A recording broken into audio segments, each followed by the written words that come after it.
शिव बने मछुआरे। एक बार भगवान शिव कैलाश पर्वत पर वेदों का रहस्य पार्वती जी को समझाने लगे। पार्वती जी बड़े ध्यान से सुन रही थी, किंतु बीच बीच में वे ऊँघने भी लगती थी। जब बहुत प्रयत्न करने पर भी पार्वती अपने मन को एकाग्र न रख सकी, तो शिव क्रोध में आकर बोले, पार्वती, यह क्या हो रहा है? मैं तुम्हें इतना गूढ़ रहस्य समझा रहा हूँ और तुम हो कि झपकियाँ ले रही हो। तुम में तो इतनी ही बुद्धि है जितनी किसी मछुए की स्त्री में। जाओ, मृत्यु लोक में किसी मछुए की स्त्री के रूप में जन्म लो। शिव के श्राप से पार्वती उसी क्षण को वहां से गायब हो गई। बाद में शिव को बहुत पछतावा हुआ कि मैंने क्या किया। जिसका इसने मेरे लिए आघात था, उसी को मैंने आवेश में आकर त्याग कर दिया। शिव को मनोदशा उनके परम सेवक नंदी से छिपी न रह सकी।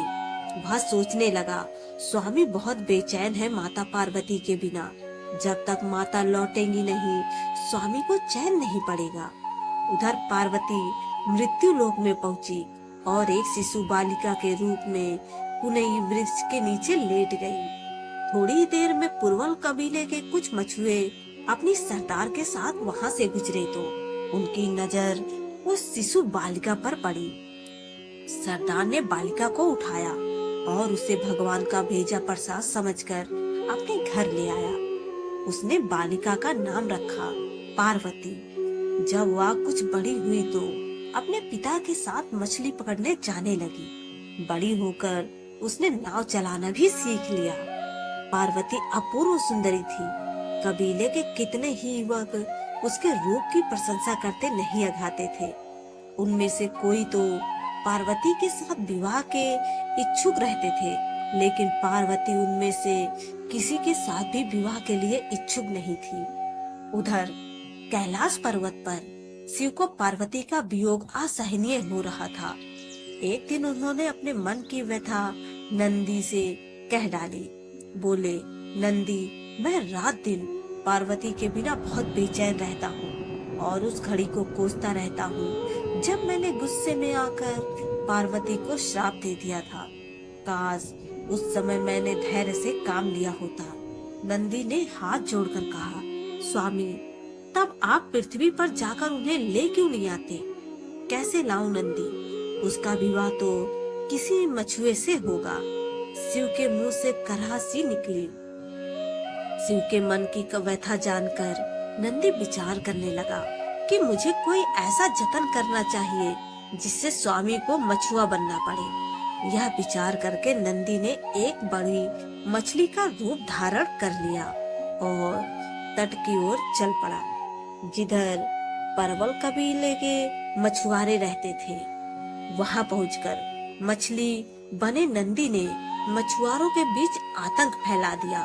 मछुआरे जल में अपने जाल डालते तो मछली उनके जालों को काट डालती, उनकी नावें पलट देती। मछली का आतंक जब ज्यादा ही बढ़ गया तो कबीले के मुखिया ने घोषणा कर दी, जो भी आदमी इस मछली को पकड़कर लाएगा, उसी के साथ मैं अपनी बेटी का ब्याह कर दूंगा।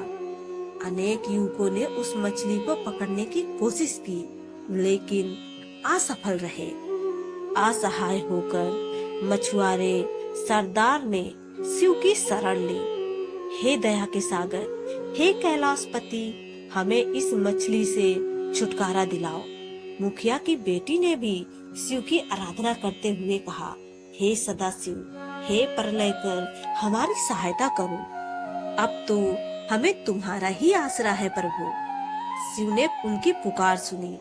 एक मछुए का भेष बनाकर वे मुखिया के पास पहुँचे। उन्होंने मुखिया से कहा, मैं उस मछली को पकड़ने के लिए यहाँ आया हूँ।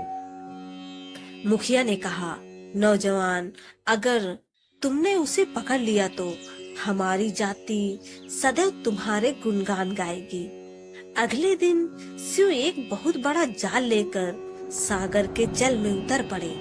उन्होंने जाल फेंका तो मछली आकर उसमें फंस गई, जो वास्तव में नंदी था। मछली बना नंदी सोचने लगा, मेरा काम हो गया, अब स्वामी और माता का मिलन हो जाएगा। शिव मछली को किनारे लाए।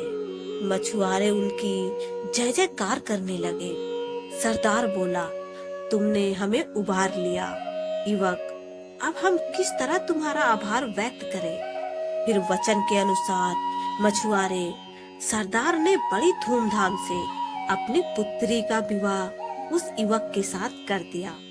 मछुआरे शिव और मछुआरी पार्वती के विवाह उपरांत नंदी अपने असली रूप में प्रकट हो गया और उन्हें अपनी पीठ पर बिठाकर कैलाश पर्वत ले आया। शिव की अंतर्वेदना दूर हो गई और पार्वती श्राप से मुक्त हो गई, लेकिन चक्र पहले की ही तरह चलने लगा। जय शिव शंकर।